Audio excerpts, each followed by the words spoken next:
വളരെ അസാധാരണത്വമുള്ള പുസ്തകമാണ്. സമയപരിമിതി കൊണ്ട് ഞാൻ അതിന്റെ വിശദാംശങ്ങളിലേക്ക് പ്രവേശിക്കുന്നില്ല. പുസ്തകം വായിക്കാനും അവസരമുണ്ടായിട്ടില്ല. പക്ഷേ അതെനിക്കൊരു കുറവായിട്ട് തോന്നുന്നില്ല. കാരണം റഹ്മാൻ പുത്തൂർ എന്ന പുസ്തകം വായിച്ചിട്ടുള്ള ഒരാളാണ് ഞാൻ. പുസ്തകം പോലെ പ്രധാനപ്പെട്ട എന്റെ ഗ്രാമത്തിൽ നിന്നാണ്. ഞങ്ങളൊക്കെ ഒരേ നാട്ടുകാരാണ്. ഫുജൈറയുടെ ഭരണാധികാരിയുടെ വളരെ തൊട്ടടുത്ത് അദ്ദേഹത്തിന്റെ ഭരണപരവും വ്യക്തിപരവുമായിട്ടുള്ള കാര്യങ്ങളൊക്കെ നിർവഹിക്കുന്ന ഡിപ്പാർട്ട്മെന്റിന്റെ അമരസ്ഥാനത്ത് ഒരു മലയാളി, ഒരു കേരളീയൻ, നമ്മുടെ നാട്ടുകാരൻ എങ്ങനെ എത്തി എന്നുള്ളത് വലിയൊരു കഥയാണ്. അതെല്ലാം ഈ പുസ്തകത്തിൽ ഉണ്ടാകുമെന്ന് എനിക്ക് ഉറപ്പാണ്. അതിലൂടെ ഒരുപാട് പഠിക്കാനുണ്ട്. അതുകൊണ്ടാണ് ഞാൻ പുത്തൂർ എന്ന പാഠപുസ്തകം, അല്ലാതെ വെറുതെ ആലങ്കാരികമായിട്ടോ അല്ലെങ്കിൽ പ്രശംസിക്കാനോ പറയുന്നതല്ല. അതൊരു വലിയ പാഠമാണ്. തീർച്ചയായും ഇത് പ്രവാസത്തെ, അധ്വാനത്തെ, കഠിനാധ്വാനത്തെ, വലിയ ലക്ഷ്യത്തിനു വേണ്ടിയുള്ള അർപ്പണത്തെ. പുസ്തകത്തിന്റെ ശീർഷകം, മലിക് നാടകത്തിന്റെ ശീർഷകം സമർപ്പിതമീ ജീവിതം എന്നാണ്. സമർപ്പിക്കപ്പെട്ടതാണ്. എന്തിനു സമർപ്പിക്കപ്പെട്ടു എന്ന് ചോദിച്ചാൽ ജീവിത മൂല്യങ്ങൾക്ക്, ജീവിത പ്രമാണങ്ങൾക്ക്, ജീവിതത്തിൽ നാം കാണുന്ന മഹിത ലക്ഷ്യങ്ങൾക്ക്, അതിനുവേണ്ടി സമർപ്പിക്കപ്പെട്ട ജീവിതമാണ് നമ്മുടെ പ്രിയപ്പെട്ട പുത്തൂർ റഹ്മാൻ സാഹിബിന്റെ ജീവിതം. അദ്ദേഹത്തിന് സർവശക്തൻ ദീർഘായുസ് നൽകട്ടെ, ആയുരാരോഗ്യം നൽകട്ടെ. അതും അദ്ദേഹത്തിന്റെ ശാരീരികമായിട്ടുള്ള അവശതക്കത്തിനിടയിൽ ഉണ്ടായിരുന്നു. അതിനൊക്കെ അതിജീവിച്ച് ഇടയ്ക്കൊക്കെ അദ്ദേഹത്തിന്, ഞങ്ങൾക്ക് അടുത്തവർക്കൊക്കെ, നമുക്ക് പ്രിയപ്പെട്ടവർക്കൊക്കെ വളരെ പ്രയാസമുണ്ടാക്കുമാറുള്ള രോഗാവസ്ഥകളോട് കടന്നുപോയി. അതിനൊക്കെ അതിജീവിച്ച് അദ്ദേഹം വന്നിട്ടുള്ളത് അദ്ദേഹത്തിന്റെ ഉള്ളിലെ പ്രിയപ്പെട്ട അരുൺ ഇവിടെ സൂചിപ്പിച്ച കുറവ് പറ്റാത്ത കരുണ തന്നെയാണ്. പുത്തൂർ റഹ്മാൻ സാഹിബിനെ കുറിച്ചുള്ള ഈ പുസ്തക ചടങ്ങിൽ പങ്കെടുക്കാൻ കഴിഞ്ഞതിൽ സന്തോഷം അറിയിക്കുന്നു. അദ്ദേഹത്തെ കുറിച്ച് ധാരാളം പറയാൻ അറിയുന്നവരാണ് ഞങ്ങൾ. പക്ഷേ ഇവിടെ വാക്കുകൾ പരിമിതപ്പെടുത്തേണ്ടിയിരിക്കുന്നു. വിപുലമായ സൗഹൃദങ്ങളുടെ വ്യക്തി, ആ സൗഹൃദങ്ങളിൽ വല്ലാതെ അഭിരമിക്കുന്ന വ്യക്തിയാണ്. അതുപോലെ ഇന്ത്യയിൽ ഏത് ഗവൺമെന്റും ഉണ്ടാകും, UAE, നമ്മുടെ ഇന്ത്യ ഗവൺമെന്റിന്റെ എന്ത് കൾച്ചറൽ പ്രോഗ്രാം വന്നാലും ആദ്യം ഇന്ത്യൻ അംബാസഡർ ബന്ധപ്പെടുന്നത് പതിറ്റാണ്ടുകളായി ഡോക്ടർ പുത്തൂർ റഹ്മാൻ സാഹിബിനാണ്. കേരളത്തിലെ ചലച്ചിത്ര ശാഖ ഞെട്ടിപ്പോയൊരു ദിവസം.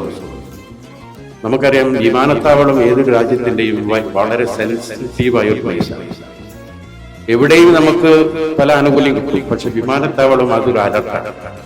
പക്ഷെ കേരളത്തിലെ ഒരു മലയാളത്തിലെ ഒരു സിനിമയ്ക്ക് ദിവസങ്ങളോളം ഒരു വിമാനത്താവളം വിട്ടുകൊടുക്കാൻ ഒരു ഗവൺമെന്റിനെ കൊണ്ട് അത് സാധ്യമാക്കിയ ഒരു വ്യക്തിയാണ്. ഒരു പക്ഷേ ഇന്ത്യക്ക് പുറത്ത് അത്ര ശക്തമായൊരു വ്യക്തിത്വം ഉണ്ടാകുമോ എന്ന് നമ്മൾ സംശയിക്കുക.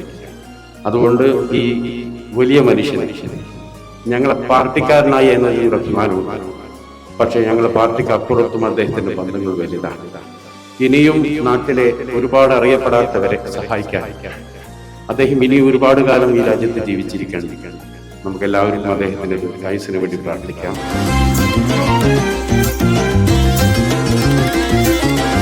എന്റെ ചില വാക്കുകൾ കേട്ട് ഈ പ്രിയപ്പെട്ട മാലിക് കുറിച്ചെടുത്ത, വരച്ചു കാട്ടുന്ന എന്റെ ജീവിതത്തിലെ ചില അനുഭവങ്ങൾ മാത്രമാണ് ഈ പുസ്തകത്തിൽ. അത് നിങ്ങൾക്ക് ഒരു ആത്മകഥയായി വേണമെങ്കിൽ പരിഗണിക്കാം. ഷഹാന ഇതുമായി ബന്ധപ്പെട്ട് എന്നെ വിളിച്ചപ്പോൾ ഞാൻ വേണ്ട എന്നാണ് അവരോട് പറഞ്ഞത്. പക്ഷെ പിന്നീട് എനിക്ക് തോന്നി, എൻ്റെ പ്രിയപ്പെട്ട മുന്നമറലി ശാസ്ത്രങ്ങളോ PK ഫിറോസൊക്കെ ആവശ്യപ്പെട്ടപ്പോൾ ശരിയാണ്. 45 വർഷം, 4.5 പതിറ്റാണ്ടോളം ഞാൻ UAE-യിലാണ്. ഈ 4 പതിറ്റാണ്ടിൽ 2.5 പതിറ്റാണ്ട് 25 വർഷം UAE KFCയുടെ പ്രസിഡന്റാണ്. ആദ്യത്തെ പ്രസിഡന്റായിരുന്നു. ആ 25 വർഷത്തേക്ക് ബാക്കി 10 വർഷം ഗുജറാത്ത് KMCCയുടെ പ്രസിഡന്റ്, 10 വർഷം UAE KFCയുടെ ജനറൽ സെക്രട്ടറിയൊക്കെ ആയ ഞാൻ എൻ്റെ സമയമായിരിക്കും. ഞാൻ ഒരു യാത്ര ചോദിക്കുന്ന വേളയില്ല. അതുകൊണ്ട് തന്നെ ഈ പുസ്തകം ആവശ്യമാണ് എന്ന് എനിക്ക് തോന്നിപ്പോവുകയാണ്. കാരണം ശാരീരികമായ അസ്വസ്ഥത, പിന്നെ പുതിയ ആളുകൾക്ക് വേറെയുള്ള അവസരം. അതുകൊണ്ട് തന്നെ ഞാൻ KNCCയുടെ മെയിൻ സ്ട്രീമിൽ നിന്ന് വിരമിക്കാൻ ഉദ്ദേശിക്കുന്ന ഈ വേളയിലാണ് ഈ പുസ്തകം ഇവിടെ പ്രസിദ്ധീകരിക്കപ്പെടുന്നത്. ലീഡർ പുത്തൂർ ഒരു ഫൈറ്റർ, വല്ലാത്ത കപ്പാസിറ്റി. ഇനി ഒരുപാട് വാല്യങ്ങൾ പുത്തൂരിനെ പറ്റി എഴുതാനുണ്ട്, ഒരുപാട് വായിക്കാനുണ്ട് പുത്തൂരിനെ പറ്റി. ഇനിയും ഒരുപാട് ദൂരം പോകട്ടെ, കഴിഞ്ഞിട്ടില്ല പുത്തൂരെ, ഇനി പോകാനുണ്ട്.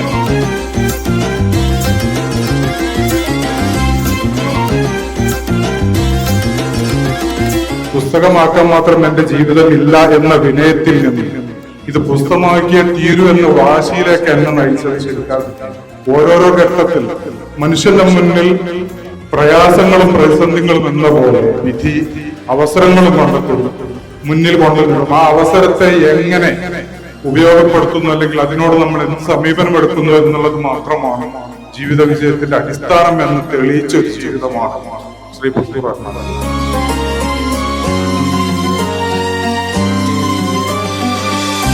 പുത്തൂർ റഹ്മാൻ സാഹിബിന്റെ വികാരോജ്വലമായ സംസാരത്തിലെ എല്ലാ കാര്യങ്ങളോടും യോജിക്കുന്നു. ഒറ്റ കാര്യത്തോടൊഴികെ അദ്ദേഹത്തെ പോലുള്ളവരുടെ നേതൃത്വം അവസാനിക്കുന്നില്ല. അതെന്നുള്ളതാണ്. പ്രവാസികൾക്ക് മാത്രമല്ല, നാട്ടുകാർക്ക് എന്നും അതിനുള്ള ആയുരാരോഗ്യവും മനഃശക്തിയും അദ്ദേഹത്തോടൊപ്പമുണ്ട്. അത് കാരുണ്യവാനായ സർവശക്തൻ ഏറ്റു നൽകട്ടെ എന്ന് പ്രാർത്ഥിച്ചുകൊണ്ടായിരിക്കും ഒരു പക്ഷേ ഈ ചടങ്ങ് ചെയ്യുന്നത്.